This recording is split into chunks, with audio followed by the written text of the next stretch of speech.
If you guys are interested in learning more about creative systems, processes, checklists, models, this next interview is for you.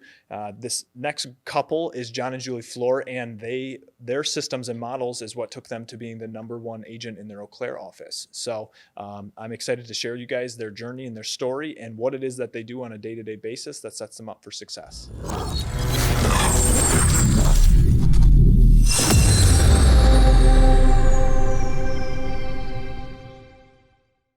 Awesome. All right, so today we're here talking with John and Julie Flor. Thank you both for coming to meet with us and Pleasure to be making here. the drive over. You guys are #1 in units from Eau Claire in the office the first 3 quarters of this year, and so thank you for taking the time to let us pick your brain about your kind of your systems and processes that you guys have generated over the years of being in business to make your life easier. So.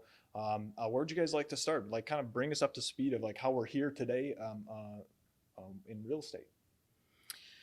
Well, a little bit of our backstory. So I started about almost 20 years ago now, and my parents had purchased our firm back in 1989. It was actually established in 1978.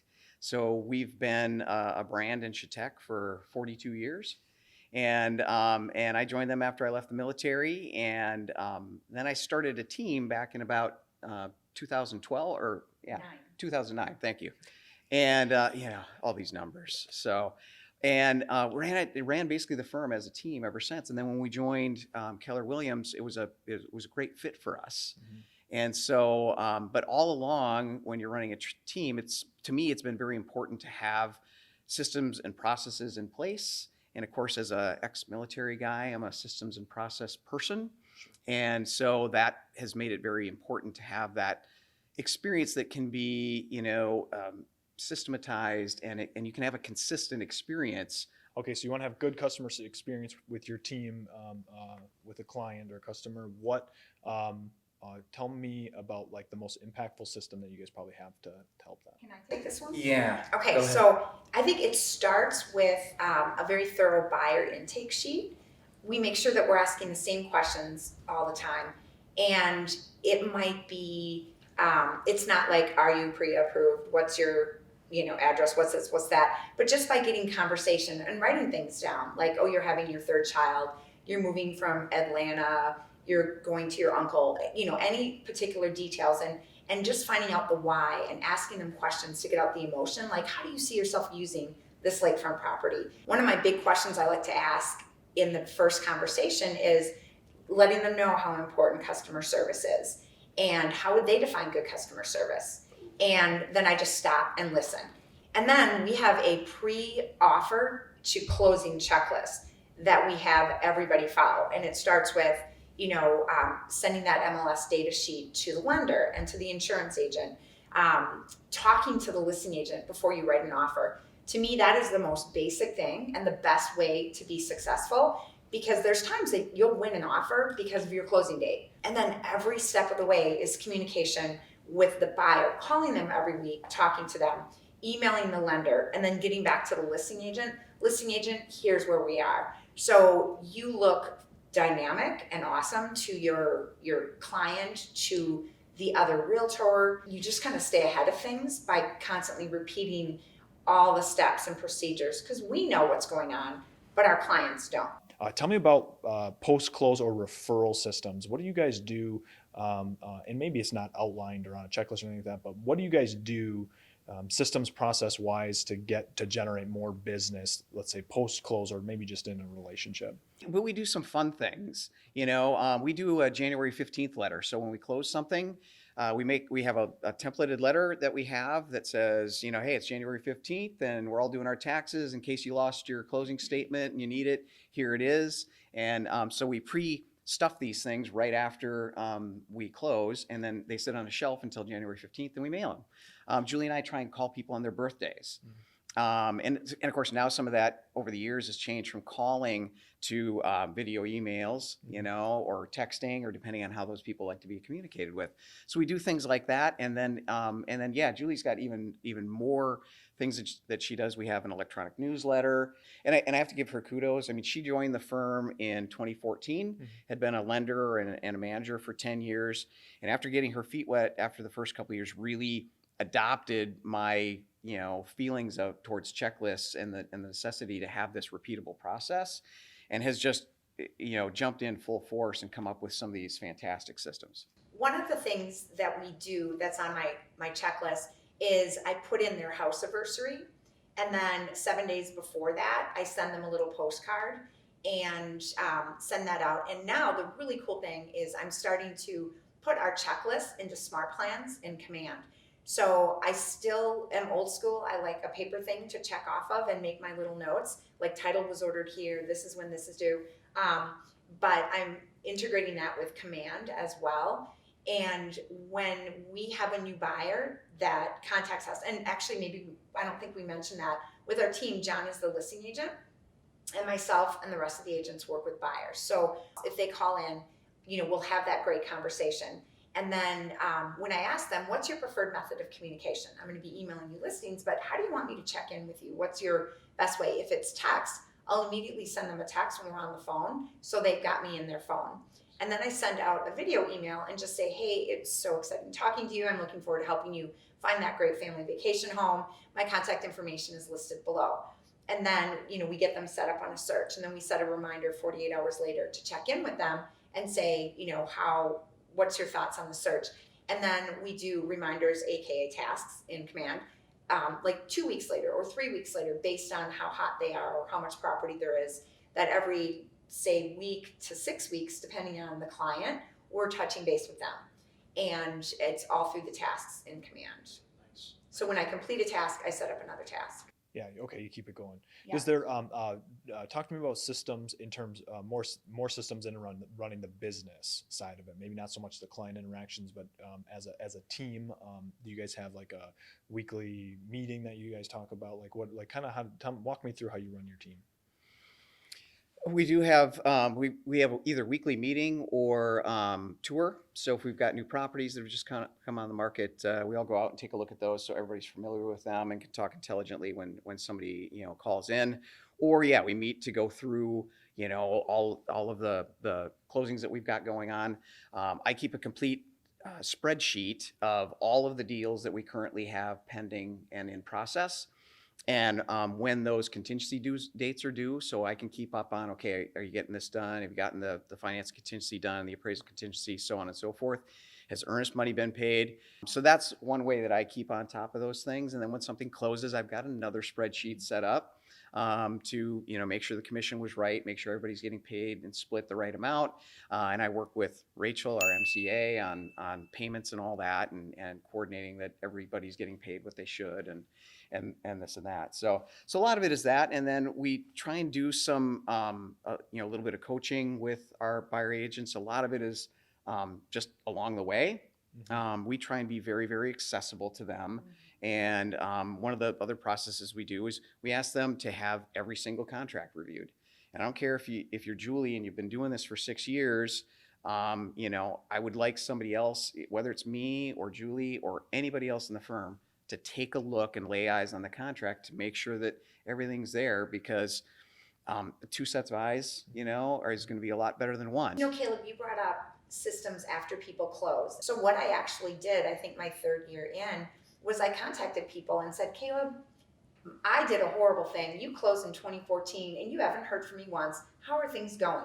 And I just listened, and then I put them up on I'm always going to call them on their birthday and home anniversary. And then through video email, to me it's free to say, hey, happy holidays, happy Thanksgiving, hope you have a great 4th of July, and then restarted that relationship. I want to talk about that because I think that's something that a lot of our agents do, is they know they haven't followed up on something they closed. Yeah. But I have a question for you. When you make that call and say, hey, I'm sorry, I haven't followed up, shame on me, how do they respond to that typically?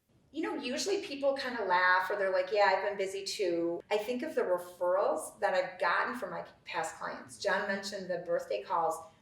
I would say probably half the time when I call someone, they say, oh my gosh, I've wanted to call you. My daughter, I just had one this summer. My daughter wants to buy a piece of land, and it took like 3 weeks to get under contract for almost $100,000 lot, just because I called the guy on his birthday. Yeah. And that, of course, is on the checklist. So, we have been road warriors the last couple of years. I mean, on the road, on a plane, twice a month, and we use checklists. And when half of our luggage stays there all the time, the other stuff is stuff that we use, but we go down and we check it out all the time. And even when we get to the hotel, there's certain things that I don't want to forget.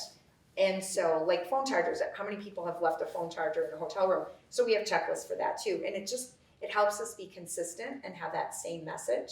Since I've run my business like this, I have less fires to put out.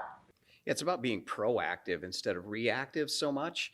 As a listing agent, I work with so many other buyer agents out there, or just agents, period, that, because I'm following my checklist, I'm reaching out to them, at least every week and checking in on this and that.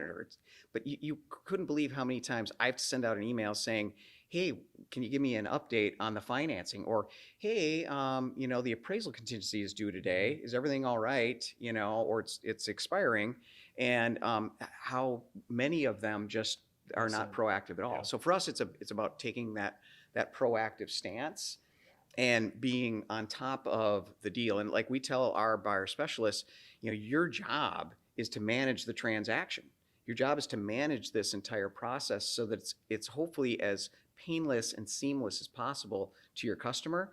That's what you're getting paid to do. Yeah, I think a lot of people see checklists, processes, systems. I think a lot of times they see that as it almost hinders their freedom a little bit. Like they see it as like this constrictive thing. Mm-hmm. And my experience has been very similar with that, is that when you actually dial in your systems, it actually buys you more freedom. You're ahead of it. You're more efficient. And I found by doing that, it has given me a huge, awesome relationship with listing agents in the area, to the point where, especially now in this competitive market, that I'll have agents say, Julie, you get it close and I'll get yours accepted. Because they know when I put in an offer, that client is financially and emotionally approved. The probability of it getting to closing is going to be there. And the listing agent knows I'm checking in with the lender, with the client, and then reporting back to them, because I want them to look good with their sellers. So I've gotten how many deals over the years because the listing agent trusts me and knows that it's going to be a good, smooth transaction. Yeah, it actually helps your customers and clients very much. Right. Oh, yeah. They know the product you're delivering in Right. the process. And that's how you're doing a good job, is we get feedback from people when we ask them at the end of the transaction to give us a rating or, something online. When you see consistently people say, wow, they were really on top of things. Like this is working. These processes, when you do them, are paying dividends because people are feeling it and seeing it on the other side of the transaction. So, John, you guys have mentioned that you guys were road warriors. You served as the treasurer for NAR. Yes. You guys were traveling all the time. How did you guys' involvement in that shape kind of like your company or like the way you do things? Did you learn things there that you were able to bring back, and tell me about that? Well, by serving at any level of the association, you learn things. I mean, we are friends with people from around the country that run some of the largest real estate firms, that some that are, almost bigger than our state in a lot of ways. Luckily for us, during the 2 years that I served as treasurer and during the 9 months before that we were on the road campaigning, we had a great team that we could rely on. I will say that especially our admin who runs our front desk and does all of our marketing, Larissa, she's fantastic. And we could not have done that without her. I have to say, I could never have done it without Julie and her support. Obviously, without having a supportive spouse that's like, you're going to be on the road 2 weeks out of every month Right. for a couple of years, it would be very difficult to do. So she was so supportive and traveled with me a lot and all that. And once again, it came down to these processes that, for me, the processes and the checklists and I love templated, letters and emails and things like that you can just copy and paste in and go. And it's all about efficiency.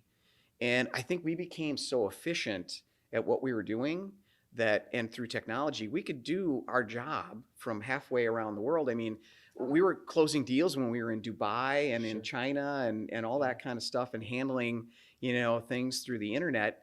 It was a lot of work, but it was so rewarding because of the people you meet, the friendships you make, and the things that I've learned in the years that I've been doing this. And Julie's just starting her trek as she's going to be the treasurer, or is the treasurer of our local board. right now. And so she'll be going up the chairs to president in the next couple of years. But you learn more doing that about the association and about real estate than you could ever learn sitting in a classroom for, every day for 20 years, because it's all about that experience. Talk a little bit about, and maybe Julie, this one's for you, of like financial management, financial systems, financial processes. What do you guys have in place, either of being treasurers or for your business? Like, talk a little bit about that, like systems and processes in and around the money of the business. I'm the frugal person, and then John handles the rest. And like Julie said, we lived through the Great Recession. Yeah. We saw our income go from here to here. Yep. And watched the firm bleed money for several years until things were starting to cycle back up. And so living through that, kind of sets you that mindset of, there will be another correction. And even though things are great right now, you need to know that there will be another correction coming, and you need to be prepared for that. Do you guys use QuickBooks? Do you use, yes. Like, okay, so you use Yep. QuickBooks, and then are you very systematized there as well? Like, do you allocate certain percent to spending or certain percent to? I know some of the basic monetary checkpoints that we have to hit in the year to be able to remain profitable. And so I'm always keeping that in the back of my head about with gross commission income and where we've got to be, to have an up year.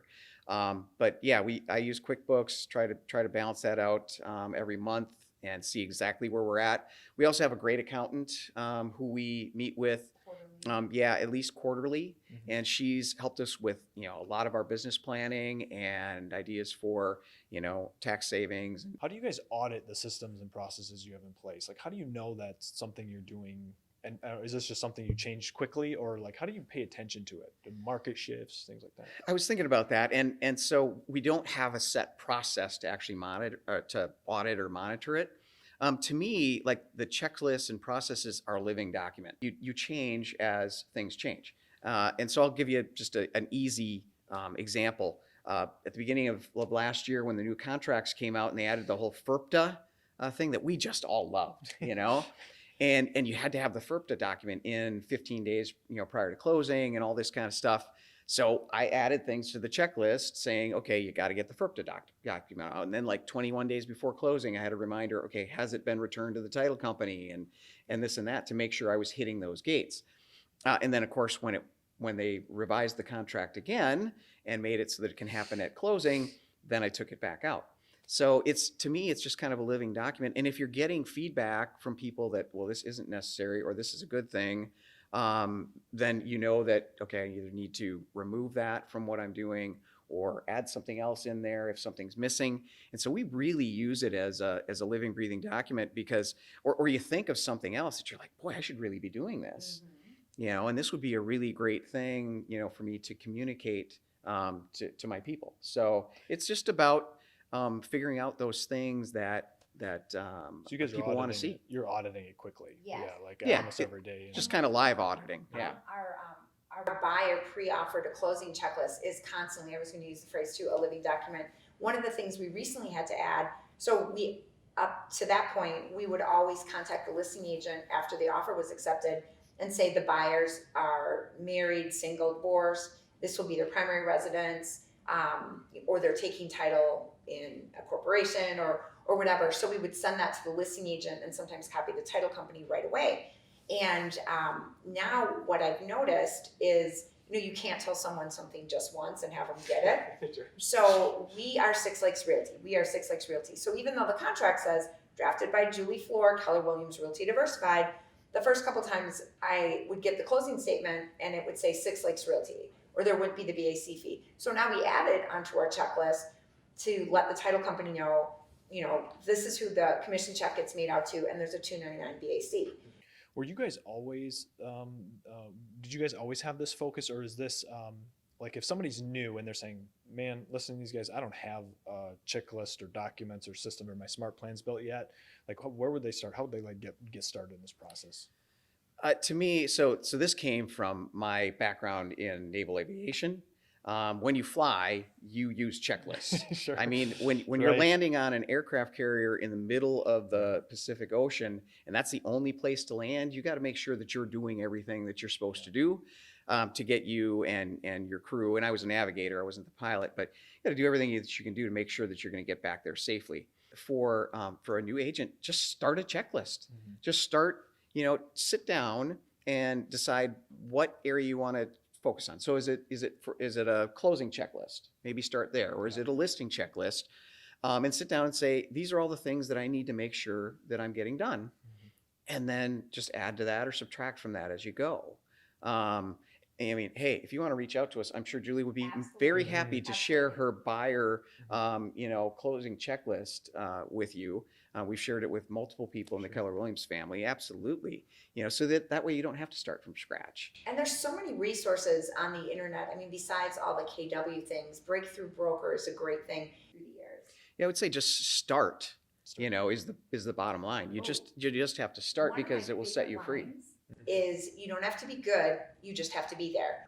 Some of our agents will stumble with, I don't know what to say, and I stumble with this too when I'm doing my periodic check-in, and then I don't do it because I feel uncomfortable. Well, it's better to just say, hey, how are you? Have a great day, Julie. That isn't great, but it's better to do that than to do nothing. Right. Because if we keep staying top of mind with our current leads, the people we've showed property to, and the people that we've closed, we will always be the first person that they think of. And processes and checklists and templates like we were talking about earlier, to me, they'll set you free because they will give you more time to either generate more business or spend time with your family or volunteer in your community or volunteer for your industry like we've done because it makes you so much more efficient.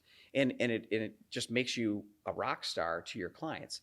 When you start, if you become successful and start trying to juggle 8, 10 closings all at one time that have all different, dates that things are due, I don't know how you would keep up with that without a checklist or without some kind of a calendaring thing. I mean, our big thing is we want people to want to work with us. Right. We want people to feel like they made the right decision by hiring us or our team to do the job for them. And the thought of letting people down is probably one of the biggest fears that Julie or I have, either letting a client down or one of our team members down. Well, and not to mention when that scenario that you just mentioned comes up, it takes more time to put that fire out.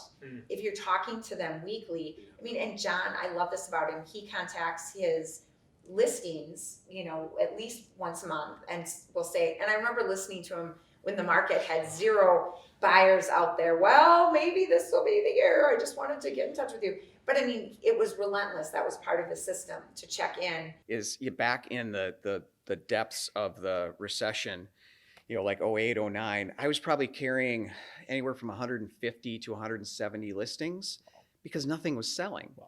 And so because I had this process of calling to check in with my people at least once, if not twice a month, my mother, who ran our front desk for many, many years, one day she finally looked at me and she said, John Robert, I have never heard or seen somebody work so hard and make so little money in all of my life. Yeah. But in the end, it turned out okay because then those things started to sell and those people stayed with us because of those processes, because we were trying to be proactive and always, trying to portray that upbeat, this is going to be okay. We're going to work through this. And I just think about how over 80% of people would use their same agent again if they could just remember their name. When I have a transaction, whether it's I'm showing them property or there's an accepted offer, I'm Julie, everybody else is their title. So I'll say, let me check with the listing agent on that. Let me check with the loan officer. Let me check with the title company. The only name I ever bring up is myself.